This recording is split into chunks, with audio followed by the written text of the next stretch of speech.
Hello दोस्तों, स्वागत है आपका हमारे यूट्यूब चैनल एग्जाम क्वालिफाइड में। तो आज का मुख्य समाचार देखेंगे। आज की ब्रेकिंग न्यूज अमर उजाला से। अमर उजाला और 21 मार्च 2024 दिन बृहस्पतिवार। तो आज का मुख्य समाचार आपके सामने। रूस यूक्रेन युद्ध रोके बात करें, रोके रुके बात करें। भारत शांतिपूर्ण हल निकालने के पक्ष में, भारत शांतिपूर्ण हल निकालने के पक्ष में। पीएम मोदी ने रूस राष्ट्रपति पुतिन को 5वीं बार चुने जाने की दी बधाई। फिर यूक्रेन के राष्ट्रपति जेलेंस्की से की बात की बात। तो इसे विस्तार से देखते हैं। नई दिल्ली। प्रधानमंत्री नरेंद्र मोदी ने दोहराया कि भारत रूस यूक्रेन युद्ध के शांतिपूर्ण व मानव केंद्रित हल निकालने के पक्ष में है। उन्होंने बुधवार को रूसी राष्ट्रपति पुतिन को 5वीं बार चुने जाने की बधाई दी। साथ ही यूक्रेन के राष्ट्रपति वोलोदिमीर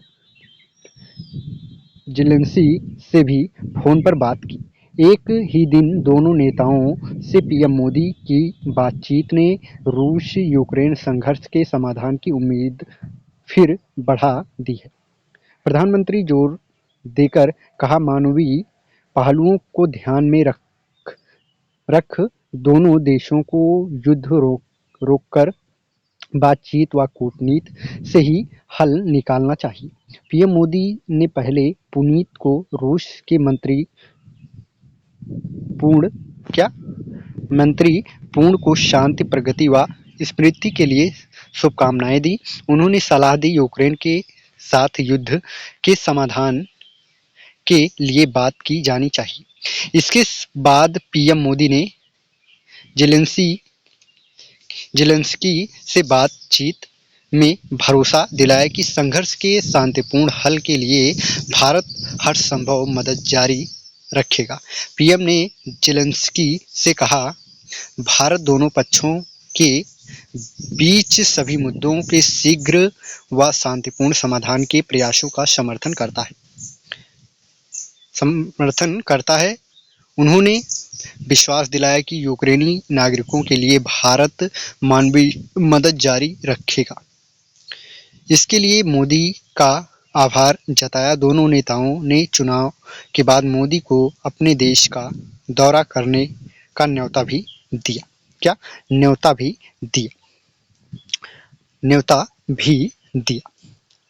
अगला मुख्य समाचार आपके सामने है। शांति वार्ता में भारत की मौजूदगी अहम। जेलेंस्की। बातचीत के बाद राष्ट्रपति जेलेंस्की ने कहा कि स्विट्जरलैंड में होने वाली शांति वार्ता में भारत की मौजूदगी यूक्रेन के लिए बेहद महत्वपूर्ण है। पीएम मोदी ने वार्ता में मैंने यूक्रेन की संप्रभुत्व और भौगोलिक अखंडता का समर्थन करने, मानवीय मदद भेजने और शांति का फार्मूला तय करने के लिए होने वाली बैठकों में भारत के योगदान के लिए आभार जताया। हमने द्विपक्षीय संबंधों के विकास पर भी बात की। जेलेंस्की कहा, हम यूक्रेन के शिक्षण संस्थानों में फिर से भारतीय छात्रों का स्वागत करने के लिए तैयार हैं।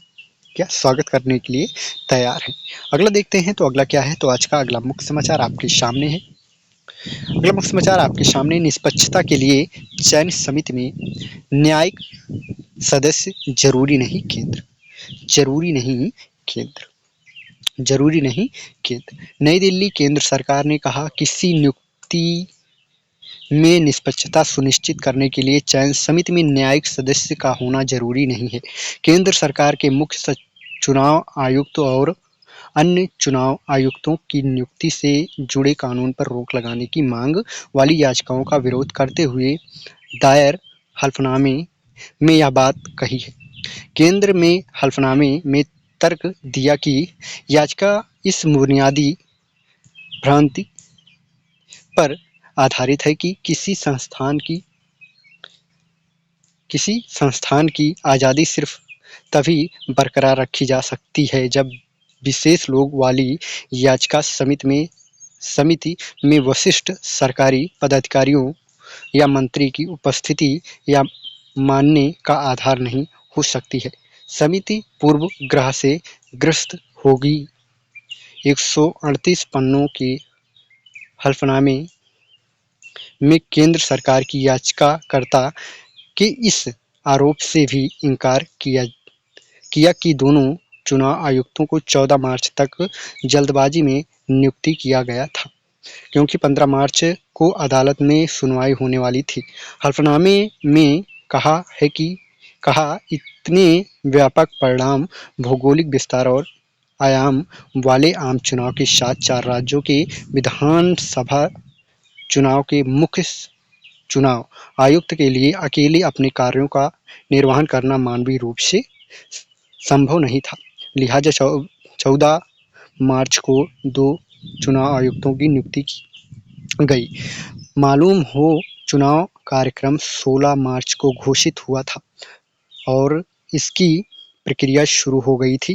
केंद्र ने 2023 के कानून के खिलाफ कांग्रेस नेता जया ठाकुर को एसोसिएशन फॉर की ओर से दायर अंतरिम आवेदन के जवाब में हल्फनामा दिया है। अगला देखते हैं तो क्या है आज का अगला मुख्य समाचार। तो अगला मुख्य समाचार, उससे पहले आप सभी लोग को वीडियो पसंद आ रही हो तो प्लीज़ वीडियो को लाइक कर दें और चैनल पर पहली बार आए हैं तो प्लीज़ चैनल को सब्सक्राइब करके बेल आइकन को प्रेस कर लीजिए, जिससे आने वाली हर एक वीडियो आप तक सबसे पहले पहुंचे। तो अगला मुख्य समाचार आपके सामने है। IAS का भारत प्रमुख फरूकी असम में गिरफ्तार। हाई कोर्ट ने केजरीवाल से पूछा, ईडी के सामने क्यों नहीं पेश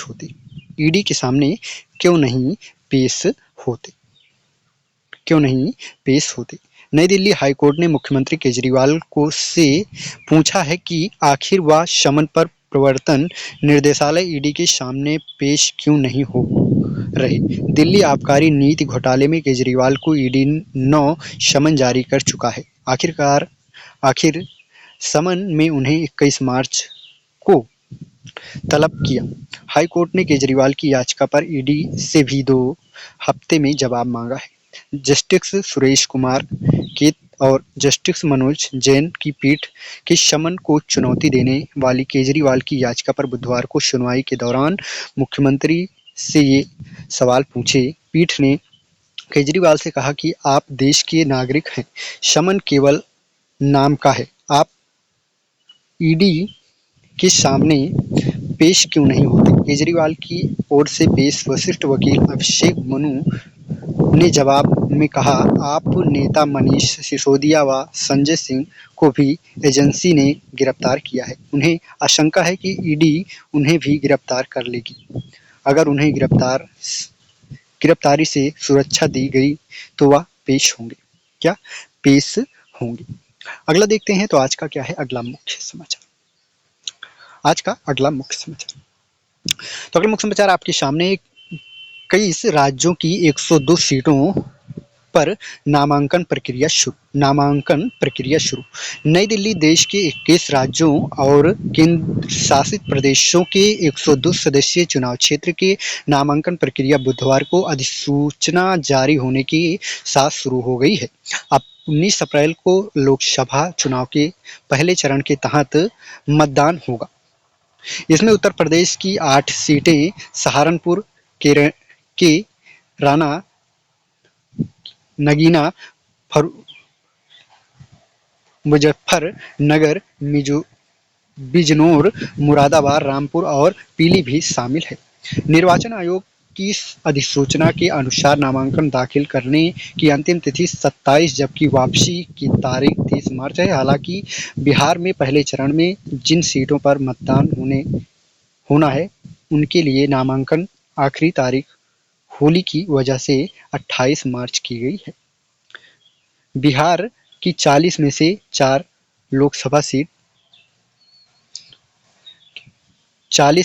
लोकसभा सीटों पर मतदान होगा। 30 मार्च को पर्चे जांचे जाएंगे।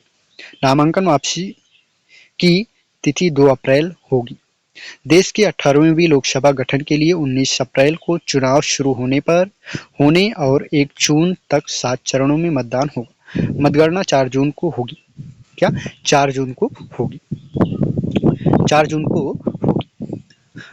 अगला मुख्य समाचार आपके सामने है, सतगुरु जग्गी की स्थिति में सुधार।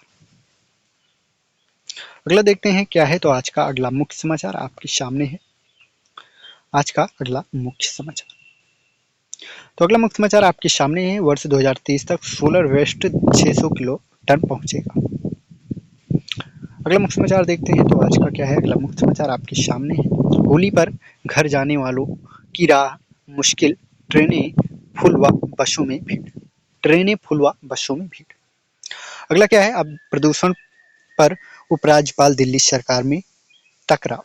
क्या, अब प्रदूषण पर उपराज्यपाल दिल्ली सरकार में टकराव। अगला देखते हैं क्या है। तो आज का अगला मुख्य समाचार आपके सामने है। मेयर ने जारी की 403 पार्किंग की सूची। 403 पार्किंग की सूची। अगला देखते हैं। तो अगला मुख्य समाचार आपके सामने, नाटक से बताए सड़क हादसे रोकने के उपाय। रोकने के उपाय। अगला मुख्य समाचार आपके सामने है। टावरों से महंगे उपकरण चुराने वाले सरगना समेत 4 गिरफ्तार। कितने? 4 गिरफ्तार। एनसीआर में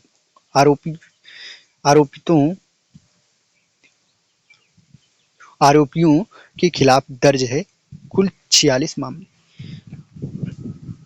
अगला मुख्य समाचार आपके सामने है। घर के बाहर झाड़ू लगा रहे बुजुर्ग को कार से मारी टक्कर, जान गई।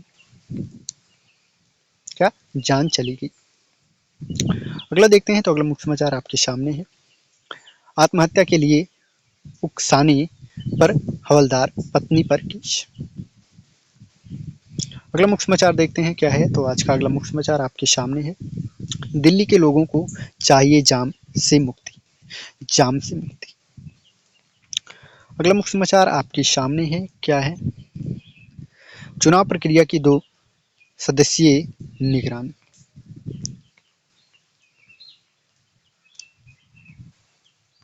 अगला मुख्य समाचार आपके सामने, उत्पाद शुल्क नीति घोटाले में व्यवसायी को 5 सप्ताह की अंतरिम जमानत। 5 सप्ताह की अंतरिम जमानत। अगला देखते हैं। तो अगला है, टीबीसी सदस्य कोरोना के अग्रिम पंक्ति के योद्धा नहीं। कौन? योद्धा नहीं। योद्धा नहीं।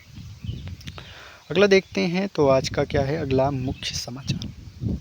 अगला मुख्य समाचार आपके सामने, चुनाव के बाद बाजार में आ सकता है $100 अरब का विदेशी निवेश। क्या, विदेशी निवेश। अगला है, प्रत्यक्ष बिक्री कारोबार 12% बढ़कर 21,000 करोड़ रुपए के पार। अगला देखते हैं क्या है। तो आज का अगला मुख्य समाचार। अगला मुख्य समाचार। तो अगला मुख्य समाचार आपके सामने है। टिकट घोषित नहीं, वरुण ने पीलीभीत से खरीदे पर्चे। सपा ने पूर्व मंत्री भगवत शरण गंगवार को मैदान में उतारा। लखनऊ, बरेली लखनऊ, भाजपा ने पीलीभीत से अभी तक अपना प्रत्याशी घोषित नहीं किया है, लेकिन उनके सांसद वरुण गांधी ने नामांकन पत्र खरीदकर कायसों को जन्म दे दिया है।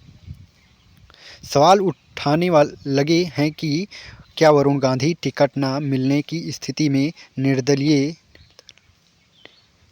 निर्दलीय प्रत्याशी के रूप में लड़ेंगे। हालांकि वरुण के नज़दीकी सूत्रों का कहना है कि नामांकन पत्र भरने में समय लगता है, इसीलिए बुधवार को उन्हें खरीदा गया। नामांकन शुरू होने के बावजूद वहां से भाजपा का प्रत्याशी घोषित न होने से वरुण गांधी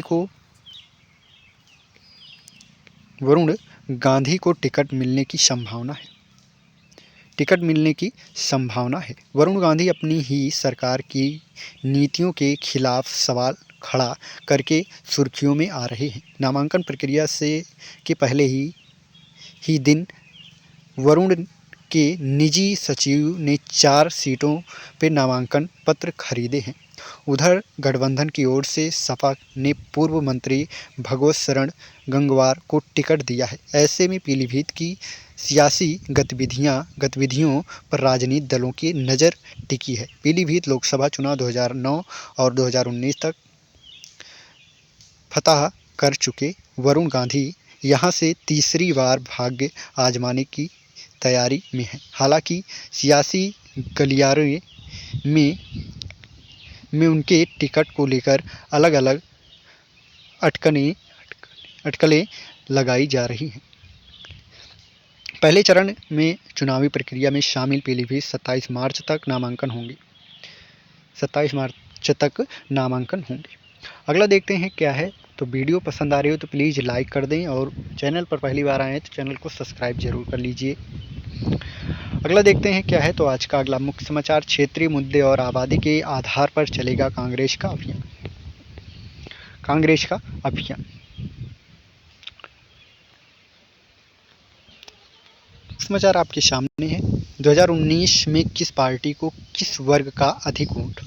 वर्ग समान वर्ग भाजपा को 61%, ओबीसी 58%, एससी 41%, एसटी 49%, मुस्लिम 10%, अन्य 35%। कांग्रेस को 17, सामान्य से ओबीसी से 18, एससी से 28, एसटी से 30 ये 30 और मुस्लिम से 51, अन्य से 33, अन्य 22, 24, 31, 21, 39, 33।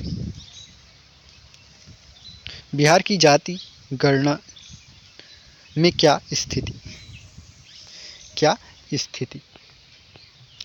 अगला क्या है। तो अगला मुख्य समाचार आपके सामने है। बसपा से निष्कासित दानिश व बाहुबली पप्पू यादव कांग्रेस में।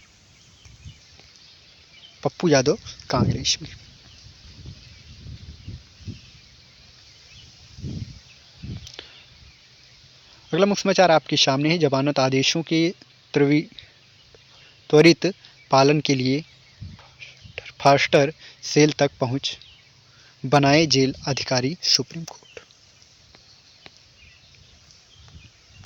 अगला मुख्य समाचार आपके सामने है। विराट की राह नहीं आसान, आईपीएल का प्रदर्शन खुलेगा टीम T20 विश्व कप टीम के द्वार। बस आज के लिए इतना ही। वीडियो पसंद आया हो तो वीडियो को लाइक कर दें और चैनल पर पहली बार आएँ तो चैनल को सब्सक्राइब करके बेल आइकन को प्रेस कर लें, जिससे आने वाली हर एक वीडियो आप तक सबसे पहले पहुँचे। बस आज के लिए इतना ही। जय हिंद, जय भारत, वंदे मातरम।